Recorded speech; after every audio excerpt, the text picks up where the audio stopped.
everyone and welcome back to my channel. If you're new to my channel, my name is Sophie and I would love it if you hit that big red subscribe button down below. I talk about language learning a lot, make language related study with me videos, I make travel videos when I am actually traveling, and yeah, sometimes I talk about uni life and stuff. So if you like any of those types of videos, then you should definitely stick around and hit that big red subscribe button down below.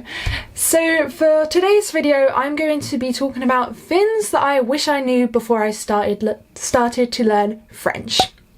So these are all things that, yeah, if you're interested in learning French, it might be handy to know, because these are definitely things that I found quite difficult, and you know, it may be nice to know in advance that these things are quite difficult, so you know, you can work on them straight away. And yeah, just take this video with a pinch of salt. It's just a bit of fun. Like, I'm not saying that French is like so much harder than any other languages. I'm not saying that you shouldn't study French. I love French, and if you want to learn French, then I'm obviously going to say go for it.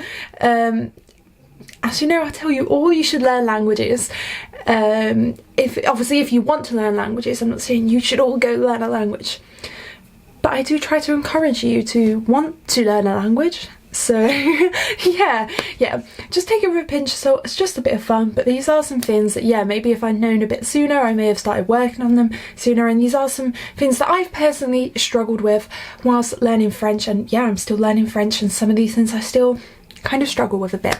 So without further ado, let's get into the video. So the first thing that I wish somebody had told me before I started learning French is that the pronunciation is hard. It's not impossible, and you know, you will get your head wrapped around it, and I'm finding it a bit easier to pronounce words in French now, but it's hard because they don't pronounce every letter. Now, before learning French, I was learning German and Spanish, and in German and Spanish they pronounce every letter. It's basically everything's said basically how it's written pretty much, and then in French, no, it's not all said how it's written, because there's certain letters that they don't pronounce. Now, there are certain rules that you can learn to kind of figure out when to pronounce these letters, so it's not like super hard, like consonants at the end of words, they're not pronounced. Well, it depends. Usually they're not pronounced because the S on fils is pronounced, because otherwise I guess it would sound too similar to the word fille, which means daughter, and fils means son, so yeah, I guess they have to pronounce that S on the end, even though usually you wouldn't pronounce a consonant on the end of words. So yeah, just little things like that. Rules, but sometimes obviously there are exceptions to the rules, and yeah, although most of the time the rules apply, it took me a while just to remember. When I first started learning French, I was just reading everything as it was written. When we were told to like read something aloud in class, I was just reading everything as it was written, forgetting that I needed to think, right, is this letter pronounced? So yeah, that's one thing to be aware of if you start learning French. Okay, so the second one is kind of related to pronunciation, and that is that French verbs are quite hard to, well, get your head around. Now you may think, well, what's that got to do with pronunciation? Like, verb conjugations, is that not grammar? And yes, it is, but the reason it kind of I'm relating it to pronunciation is because the reason that I've had a harder time memorizing verb conjugations in French than I have my other languages, Spanish and German, is because often the conjugations are written differently, but they sound basically the same. Because of this whole, I think it's because of this whole not like pronouncing certain letters things. For example, like, yeah, sometimes there might be a T on the end of a certain particular conjugation. For example, je pars, tu pars, il part, on part, nous parlons, vous parlez, il part, but it's got like an ENT on it, but to me, I can't hear a difference between that and je pars, like the first one, and I don't know if I'm pronouncing any of these correctly, because yeah, I don't think my French is the best. I'm still learning, don't judge me, but you know, I guess I can track my progress with these videos as well. But yeah, so to me it all kind of just like sounds the same, but they're written differently. And obviously it depends from verb to verb. I especially think the irregulars are kind of, often they do sound more different. I don't know, but to me, you know, they sound pretty much the same, but they're different. So I can't, when I'm hearing, you know, when I hear words in French, if I just heard the verb like conjugated without the pronoun, I wouldn't be able to tell the difference. I'd be like, are you talking about, are you saying I speak or are you saying they speak? Like, good job they use the pronouns all the time, because I know in Spanish they don't always use them all the time, but maybe that's because in Spanish they sound so different, so you don't necessarily need to say the pronoun all the time to know who's talking. It's more just to emphasize that someone's talking. Yeah, anyway, we're not going to talk about Spanish too much because this video is about French. And the third thing that I wish somebody told me about before I started learning French is make sure that you know the simple past tense. Go over it, do not forget it, especially if you want to read any books or literary texts in French. And you may be thinking, Sophie, why would you just like forget about a whole tense? Like, if you're learning a language, you need to be able to use and understand each tense, right? Well, here's the thing. So when I first started learning French, this tense was very like looked over upon.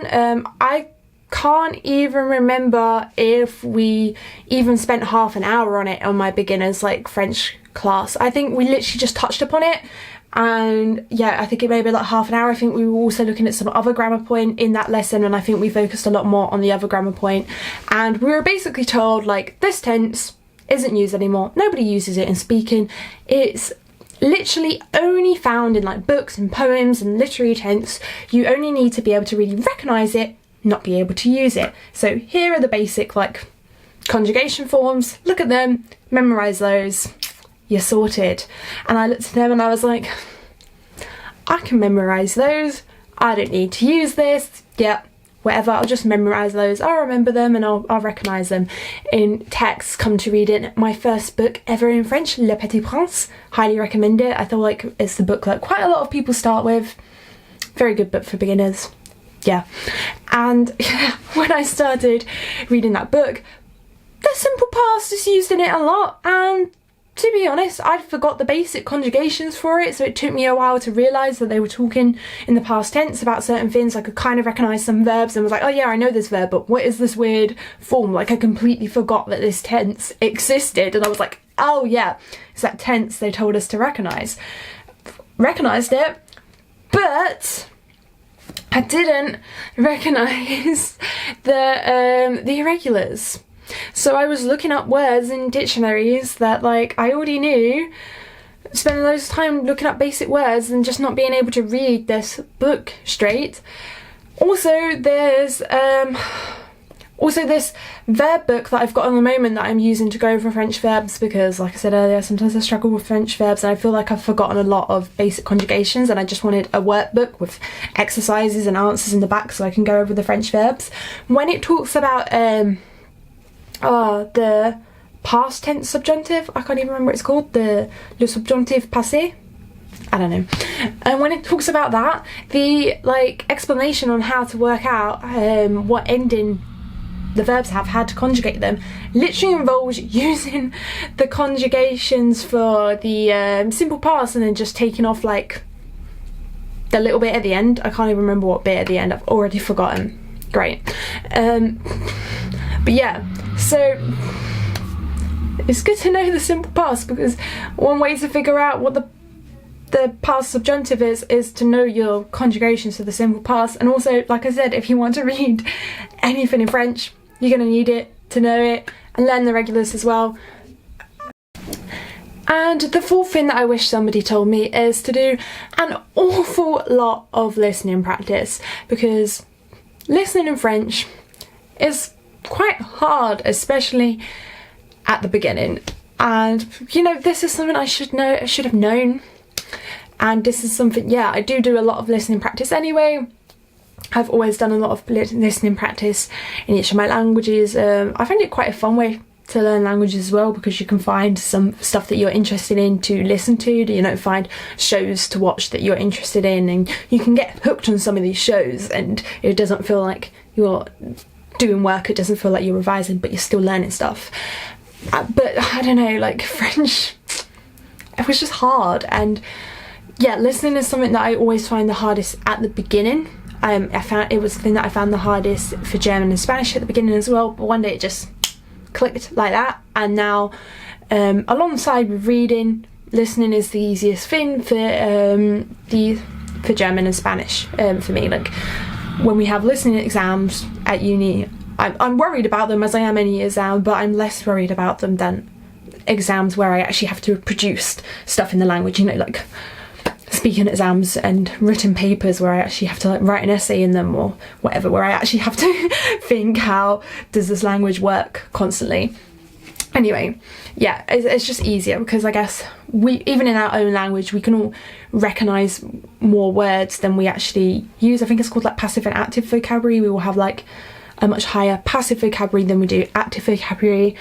Yeah, we can all produce a lot more, and we can all understand a lot more words than we can think of at the top of our heads, like. So yeah, it makes sense that, you know, after a while the listening becomes like one of the easiest things, but at first it is just hard, and I think it's just getting used to how things sound in that language. But I don't know, with French I just found it even harder, and I think it is because of like the liaisons and the not pronouncing every letter. Liaisons, I couldn't even tell you all of the rules about when they do a liaison now. I think I know the rules, but I'm not 100% sure. I just kind of put a liaison in when I think there's a liaison when I'm speaking. I don't know. Anyway, yeah, I think it was because of that I found it harder, like especially with like them not pronouncing every letter. It meant that if I didn't know the word already, I couldn't even guess how it's spelt, write it down, and, you know, look it up in a dictionary and go, oh, that means that, you know, which I could do with German and Spanish. Sometimes I could kind of guess. I might get a few letters wrong in the spellings because my spellings aren't the best anyway.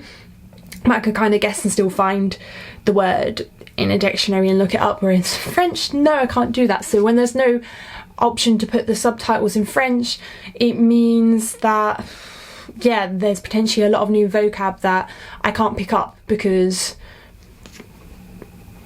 I can't figure out how to put it into a dictionary and find it. But I do highly recommend that, like, you know, you do a lot of practice for any language, listening practice for any language, and yeah, listen to stuff with French subtitles if you can, because then you can pause it, look up new words in a dictionary, you can follow it along and see how every word is pronounced and kind of get used to it, and then listening slowly starts to become easier the more that you do that. But still, French, sometimes it's hard, especially was it Quebec French? I don't know, the Canadian French, that accent, and I think they use some words that are different, most likely. I don't know, it's just hard for me to understand, probably because I barely ever heard anyone speak it. Maybe, yeah, I guess if I was learning French in Canada, it would be easier, and understanding French would be harder. But yeah, just French listening is hard. Do a lot of listening practice. Anyway, that's all that I have time for today. I think I did have actually a few more things written down in my notes, but I'm kind of on a time limit for today because I've got other stuff that I need to do. So yeah, I'm gonna leave this video here. Please do give it a big thumbs up if you enjoyed it. Let me know if you would like to see me make a similar video for German and Spanish. I can definitely have a think about things that I wish people had told me. And yeah, I'm not saying don't learn French. I'm not saying French is necessarily harder than other languages. I love French, you know, if you want to learn French, go for it. But do bear these things in mind, because they might come, you know, I'm basically giving you tips while talking about my struggles. Just, yeah, bear them in mind, and make sure when you're like reading words in French and you're saying words in French to think what letters are pronounced, and do your listening practice. And what was the other thing that I've spoken about that I've already forgotten? Don't forget to learn the simple past tense, especially if you want to read in French. Yeah, don't need to spend as much time going over it as maybe say other tenses that you will be speaking, but just make sure that you know how to recognise it, and don't forget the irregulars. Okay, that's all from me, and yeah, follow me on Instagram and all of that lovely stuff, and I'll see you all in the next video. Bye!